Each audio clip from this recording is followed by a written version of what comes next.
مدینے کا بازار تھا۔ گرمی کی شدت اتنی زیادہ تھی کہ لوگ نڈھال ہو رہے تھے۔ ایک تاجر اپنے ساتھ ایک غلام کو لیے پریشان کھڑا تھا۔ غلام جو ابھی بچہ ہی تھا، وہ بھی دھوپ میں کھڑا پسینہ پسینہ ہو رہا تھا۔ تاجر کا سارا مال اچھے داموں بک گیا تھا، بس یہ غلام ہی باقی تھا جسے خریدنے میں کوئی بھی دلچسپی نہیں دکھا رہا تھا۔ تاجر سوچ رہا تھا کہ اس غلام کو خرید کر شاید اس نے گھاٹے کا سودا کیا ہے۔ اس نے تو سوچا تھا کہ اچھا منافع ملے گا، لیکن یہاں تو اصل لاگت ملنا بھی دشوار ہو رہا تھا۔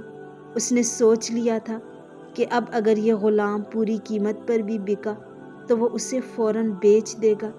مدینے کی ایک لڑکی کی اس غلام پر نظر پڑی تو اس نے تاجر سے پوچھا کہ یہ غلام کتنے کا بیچو گے؟ تاجر نے کہا کہ میں نے اتنے میں لیا ہے اور اتنے کا ہی دے دوں گا۔ اس لڑکی نے بچے پر ترس کھاتے ہوئے اسے خرید لیا۔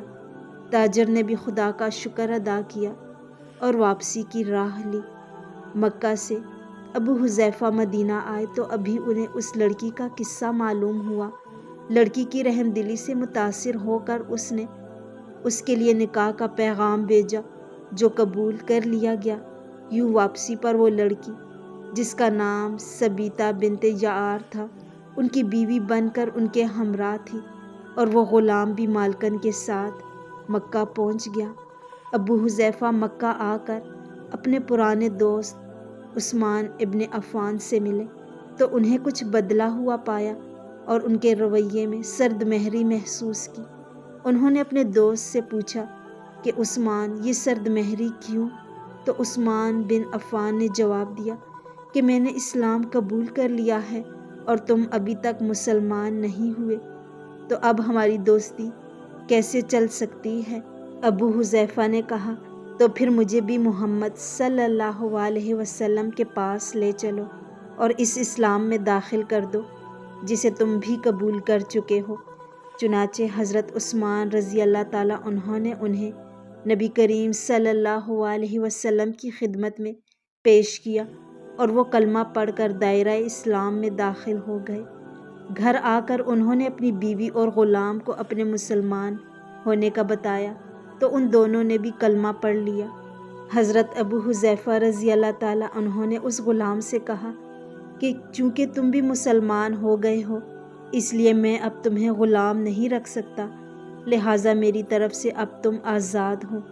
غلام نے کہا آقا، میرا اب اس دنیا میں آپ دونوں کے سوا کوئی نہیں ہے، آپ نے مجھے آزاد کر دیا تو میں کہاں جاؤں گا؟ حضرت ابو حذیفہ رضی اللہ تعالیٰ عنہ نے اس غلام کو اپنا بیٹا بنا لیا اور اپنے پاس ہی رکھ لیا۔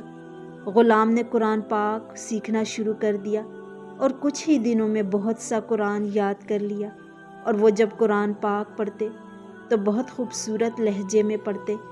ہجرت کے وقت نبی کریم صلی اللہ علیہ وسلم سے پہلے جن صحابہ نے مدینے کی طرف ہجرت کی، ان میں حضرت عمر رضی اللہ تعالیٰ عنہ کے ساتھ حضرت ابو حذیفہ رضی اللہ تعالیٰ عنہ اور ان کا یہ لپالک بیٹا بھی تھا۔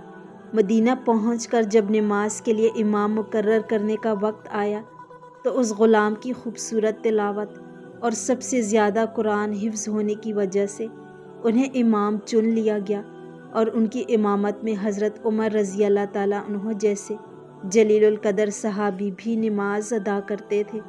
مدینے کے یہودیوں نے جب انہیں امامت کرواتے دیکھا تو حیران ہو گئے کہ یہ تو وہی غلام ہے جسے کوئی خریدنے کے لیے تیار نہ تھا۔ آج دیکھو کتنی عزت ملی ہے کہ مسلمانوں کا امام بنا ہوا ہے۔ اللہ پاک نے انہیں اس قدر خوشگلو بنایا تھا کہ جب آیات قرآنی تلاوت فرماتے تو لوگوں پر ایک محویت طاری ہو جاتی اور راہ گیر ٹھٹک کر سننے لگتے۔ ایک دفعہ ام المومنین حضرت عائشہ رضی اللہ تعالیٰ عنہا کو رسول اللہ صلی اللہ علیہ وسلم کے پاس حاضر ہونے میں دیر ہو گئی۔ آپ صلی اللہ علیہ وسلم نے توقف کی وجہ پوچھی تو بولی کہ ایک قاری تلاوت کر رہا تھا، اس کے سننے میں دیر ہو گئی، اور خوش الحانی کی اس قدر تعریف کی کہ حضور صلی اللہ علیہ وسلم خود چادر سنبھالے ہوئے باہر تشریف لے آئے۔ دیکھا تو وہ بیٹھے تلاوت کر رہے تھے۔ آپ صلی اللہ علیہ وسلم نے خوش ہو کر فرمایا کہ اللہ پاک کا شکر ہے کہ اس نے تمہارے جیسے شخص کو میری امت میں بنایا۔ کیا آپ جانتے ہیں کہ یہ خوش قسمت صحابی کون تھے؟